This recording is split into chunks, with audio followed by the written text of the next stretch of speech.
You know, the next thing the guru wants to talk about this morning is kind of difficult for me. Um, because this person means something so much to me. It really does. And that's Shawn Kemp.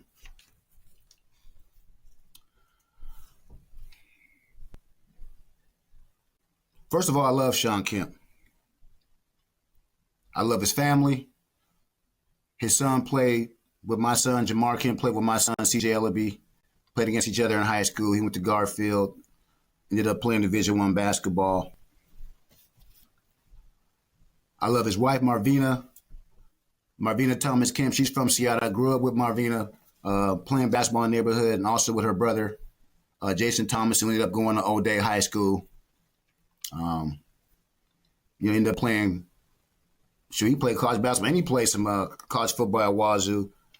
Local coach Jason Thomas. He coaches the high school at Roosevelt. He's coached at Bellevue. He's coached at Tacoma in the NWAC community college basketball up here in the Seattle area, and he's a leader. He's a great coach. Marvina, Shawn Kemp has done so much for this community. They've had basketball camps, men's leagues. Demetrius DeBose, rest in peace. One of my friends I grew up with, played football and basketball at O'Day, was all league, all state. Not all state basketball, but all league in basketball. Big, strong guy, played middle linebacker, could move, had this big old butt. He used to bully me out the way and box out. I mean, he had this little head fake up and down. Ended up going to Notre Dame, where he was a middle linebacker for Lou Holtz, and he was the captain. And every time we watched him on TV, we just marveled with pride. Such a great, great player. Ended up getting shot, killed in San Diego, and coincidentally was represented by my Cal Berkeley friend, Brian Watkins, who played football at Cal. I played basketball at Cal, so that was some fun times for the guru, Bill Ellaby, the Garfield Cal legend. We'll get into that as time goes on. As you see behind me, some of the stuff I got up there on the wall. Nate the Great, got a great story on Nate the Great. Grew up with Nate the Great, his dad and his family. See my son and my jerseys up there.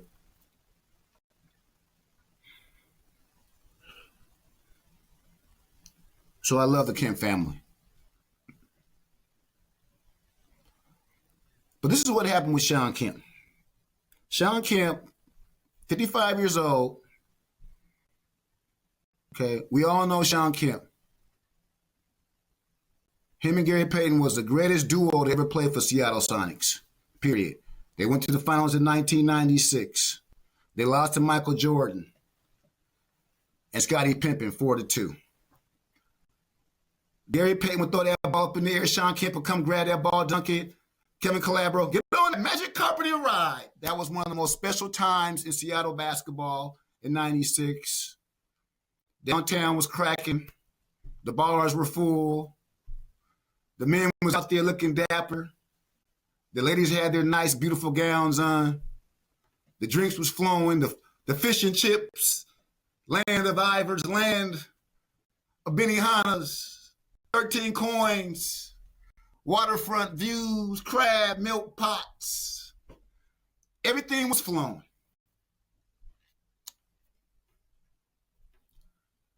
Recently, Shawn Kemp has pleaded guilty to second-degree assault for shooting at two men inside a vehicle at the Tacoma Mall in the parking lot.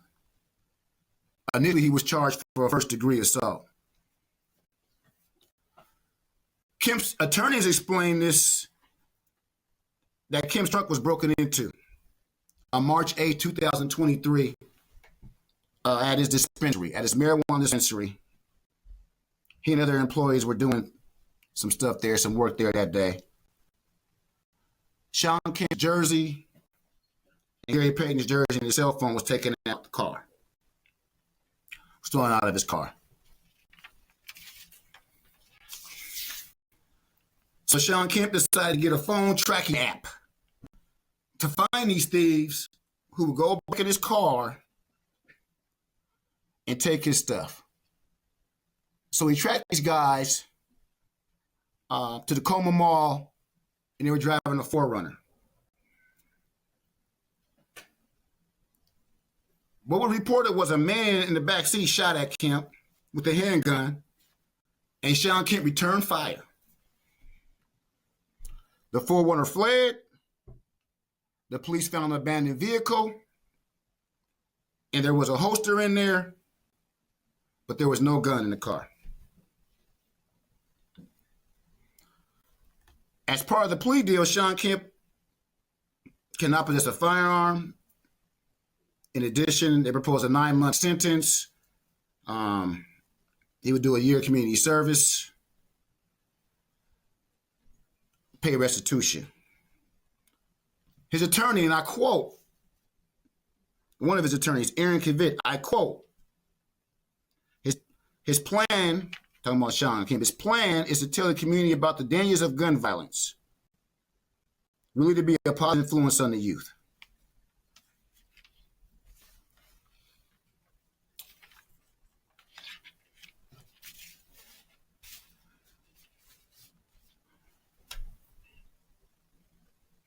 Shawn Kemp, what were you thinking? What were you thinking? You are a beloved member of this community. You are a role model. We look up to you. We revere you. We love you.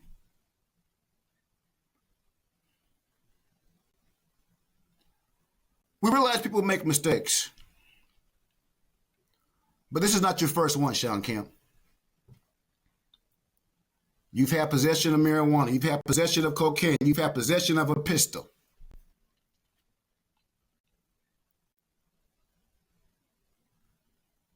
You know better, Shawn Kemp. And you could have called the police.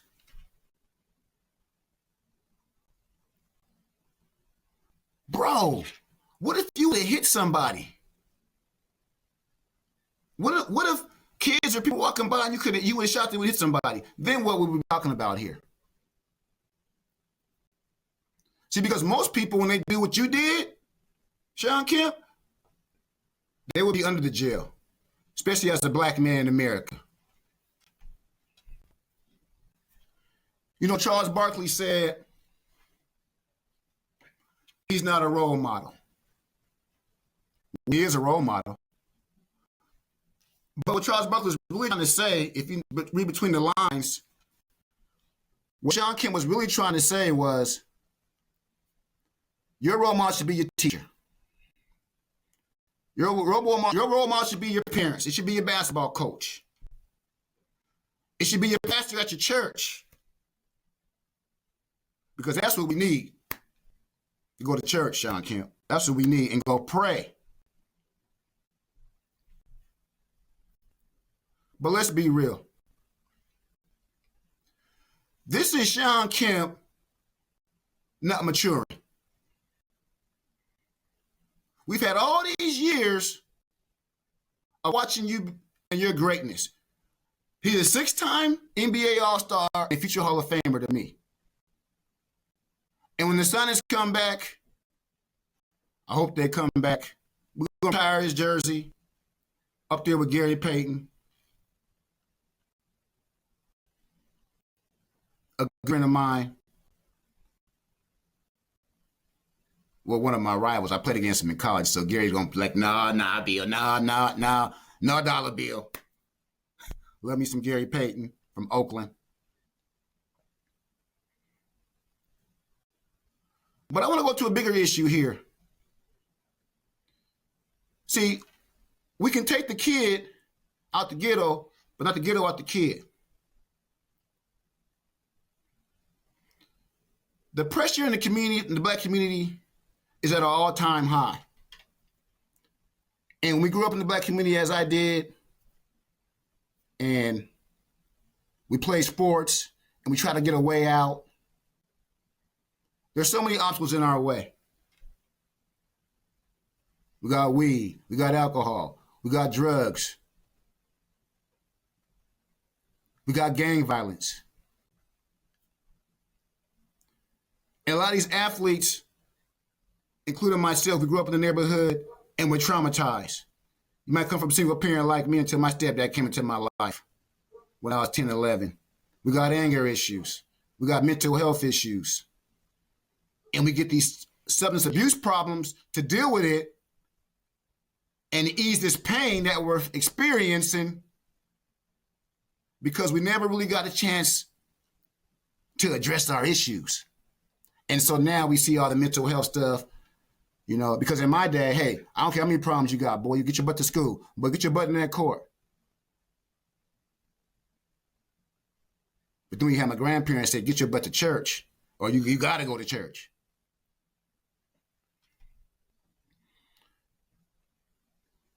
Shawn Kemp's from Elkhart, Indiana, small town there. He's the greatest player in that state. Other than Larry Bird. Who Larry Bird let him know when he first played him, I am the greatest in that state. Shawn Kemp came from humble beginnings. He's overcame all the things that I just talked about to get to the pinnacle. The Suns wanted to play Jim McElvain, $35 million, and didn't want to play Shawn Kemp, talking about we're going to pay you later, we're going to pay you in a balloon payment.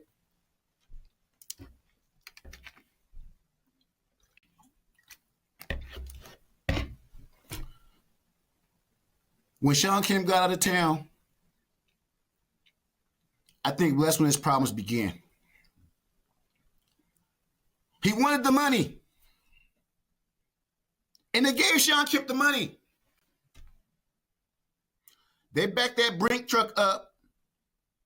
Isaiah Thomas, that's his sentence that he wanted. They backed that brink truck up. Isaiah Thomas from Tacoma, the legend. And they gave him a sum to the tune of $100 million.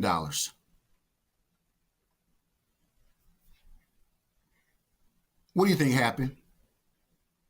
Shawn Kemp blew up. He gained all this weight. And he was still playing some great basketball for Cleveland. But here we go. Some of those issues and problems weren't addressed. And so when he gets the money, what does he do? How does he act? And this is tough for me because I'm not perfect either. I battled alcohol addictions. I battled weed addictions. I battled these addictions my whole life. I was All-American at Garfield High School. I set a Metro record, averaged 28 points a game. I won 2 state championships with Garfield. I played tennis. I ran track. I was going to UCLA until Walt Hazzard got fired. 2 days before my visit, I cried. I was going to go to USC. George Raveling called my phone. My grandma's up the hill in Beacon. My mom said, no, too much gang violence. So I went to Cal Berkeley to play for Coach Lou Campanelli. Rest in peace, from New Jersey. But some of these issues was never addressed. And Coach Lou Campanelli got me a psychologist. Yes, this is way back then. Was kind of team psychologist. I started 3 years down there, averaged double figures. And I'm not going to fire myself up. I just wanted to get off of Shawn Kemp, come to myself, and come to Gary Payton, who's become successful. He's done great things. He's had problems before in the freeways, drinking and driving. And I'm not trying to air nobody's dirty laundry. But I think at this point, Shawn Kemp has an opportunity to change lives, not only his own, but all ours around us and the next generation coming up. That we have to start addressing these problems of the Black community and not running for money, not running for fame, but not addressing our issues and not getting help when we need it.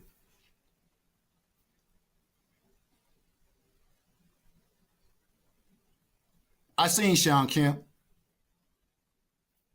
The last time I seen him was him and his lovely wife, Marvina, at the Beachcomber up there, the bar. And I felt like a little kid. Ran up to him, shake his hand, gave Marvina a hug. Asked for a picture. Shawn's looking good, he's doing well. But this mishap of shooting that gun at the Tacoma Mall has brought up all this stuff that I have to talk about.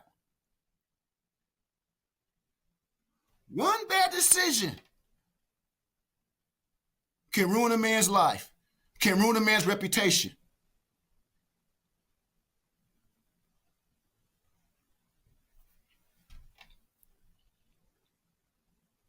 Culture Flicks World out here if you're watching. Shawn Kemp if you're watching.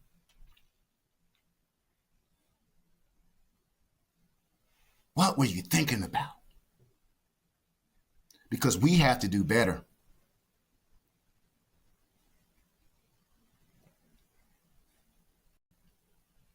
You have a chance now, Shawn Kemp, to wrong this right and come out in this community and stop the violence going on.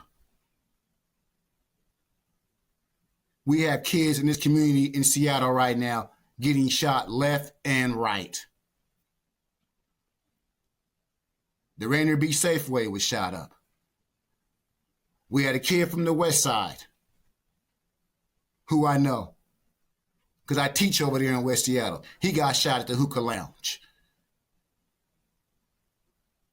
We got a kid that got shot in the CD. We got a kid that got shot at Seward Park. We got kids getting shot and killed in Tacoma. So when we try to tell these kids, don't shoot your guns, let's talk about it. But then they see their idols, like Shawn Kemp and us grown men doing it. What does that say to them?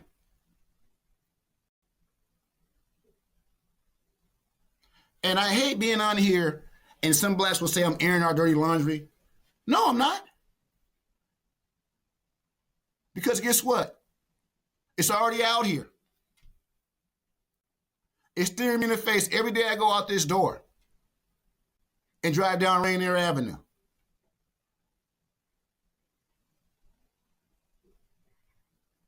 And we all know about gentrification. What are you going to do now, Shawn Kemp? Because guess what? You're one of the greatest players ever in the NBA, ever for the Seattle Supersonics. Well, now guess what? You can be the greatest ambassador for gun violence in Seattle and help change this gun culture that we have up here. And these kids that want to be known, that want to be respected, and you can teach them. And we all can teach them that violence, gun violence, is not the answer.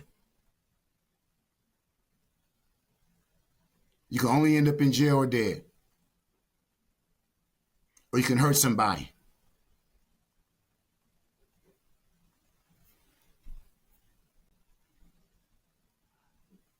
I'm praying for Shawn Kemp. I'm praying for me. I'm praying for everybody. But these issues have to be addressed.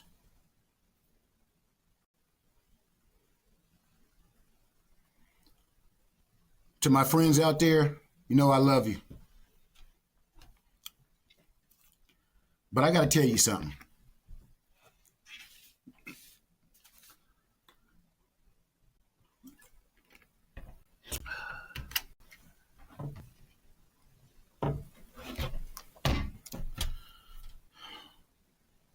I don't want to hear that N-word again.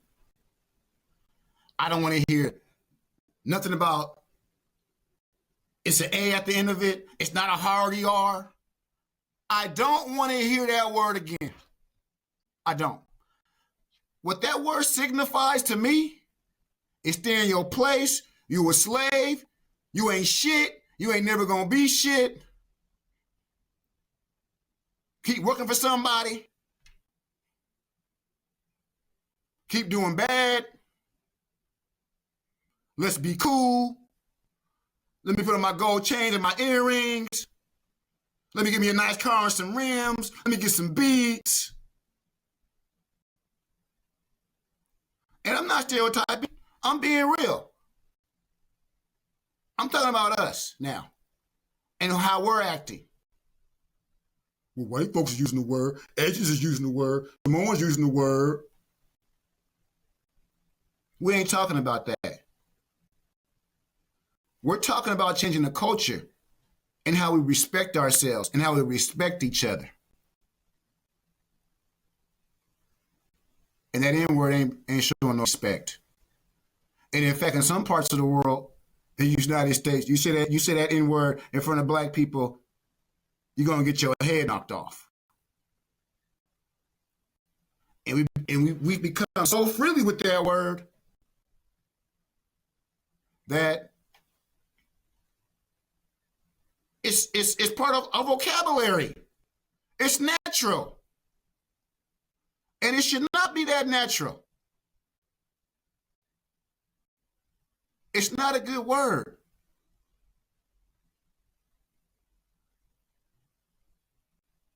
We need to be building a community and getting some businesses.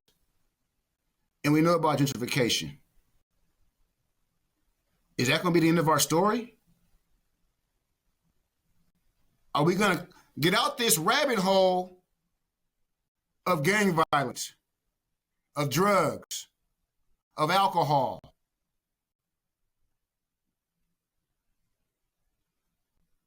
of fighting, and get to a point where, look, we're going to mature. We're going to go to church. We're going to raise our families. And we're going to leave a lasting impression on the next generation. This is what you need to do to go to the next level, and the next level, and the next level. The man who put me in front of this camera, Breon Crowray, is a great man. He's a great man because he's able to transcend and understand that I can be great. I can own a business. I don't have to partake in these activities to prove to you that I'm black, because you're already black. And I don't want to go back. You talking about African American, whatever term you want to use, because I'm not going to divide us like that. Bro, black, African American. One of my friends, the name wants to go to the dictionary, send me dictionaries. You know what you're talking about, Bill, this and that. Well, I do know what I'm talking about is we have to start thinking better about ourselves. We have to start doing better and cultivate an environment where we can prosper and not use the N-word and keep ourselves down with this mentality that somehow this is acting black, that somehow this is cool, that somehow this is going to give me a good life. Because it's not giving you a good life. Mama's at funerals crying. Daddy's just crying. Black man in prison.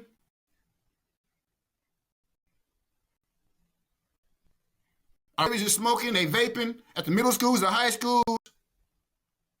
What are we doing?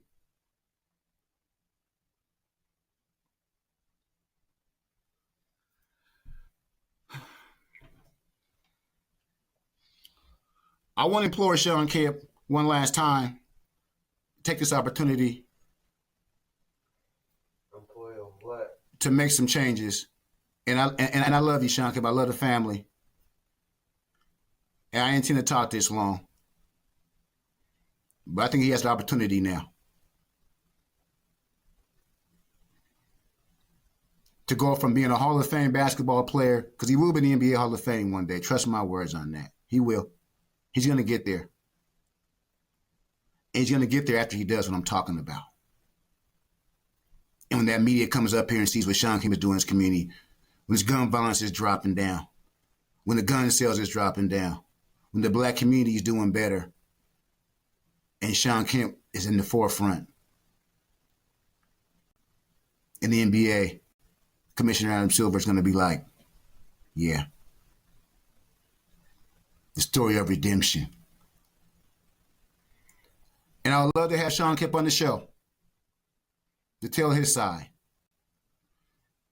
to put a voice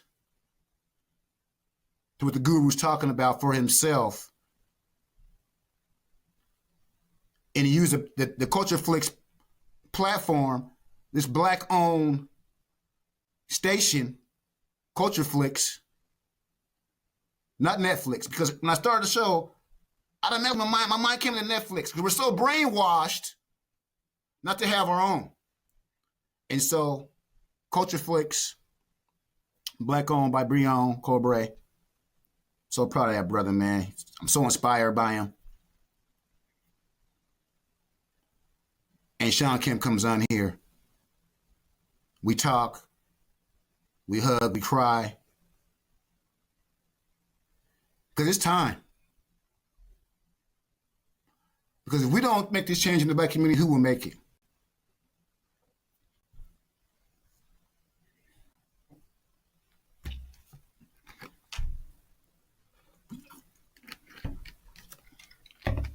What time is it? It's 7:40 right now. The guru has to get ready to go. God. You know. Why? Why can't I get some sleep? We live here. I had some NFL stuff to talk about, But you expect me to go to and I think I can talk about that tomorrow because I want everybody to know. I want everybody to know that we're in this together,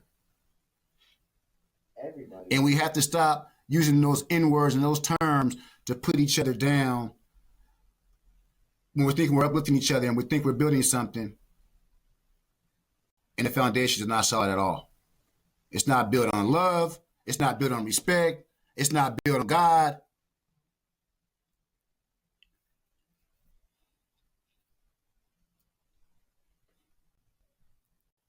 This has been a great first show. I want to make sure all you guys go download the Culture Flicks app, get on your phone, share with your friends, and everybody come on.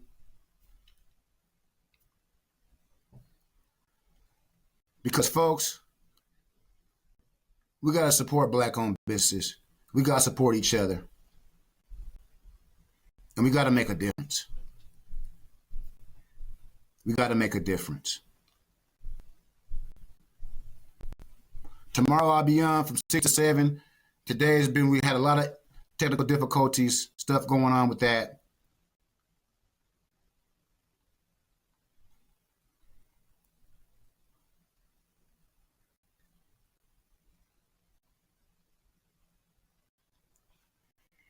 I'm going to transition real quick because I feel I have to do my job.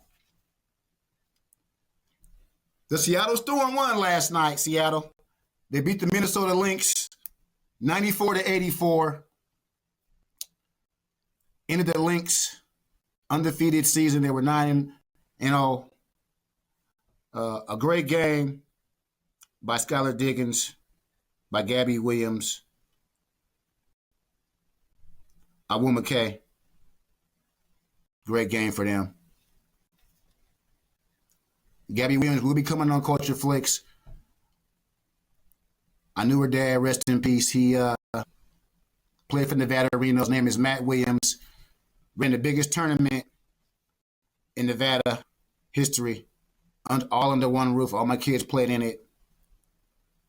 Flamboyant man, great dresser, but just had a big heart to do something for kids.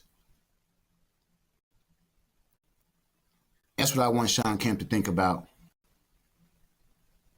Using his platform, using his fame to be like the Batman Williams, WNBA star, Gabby Williams' father,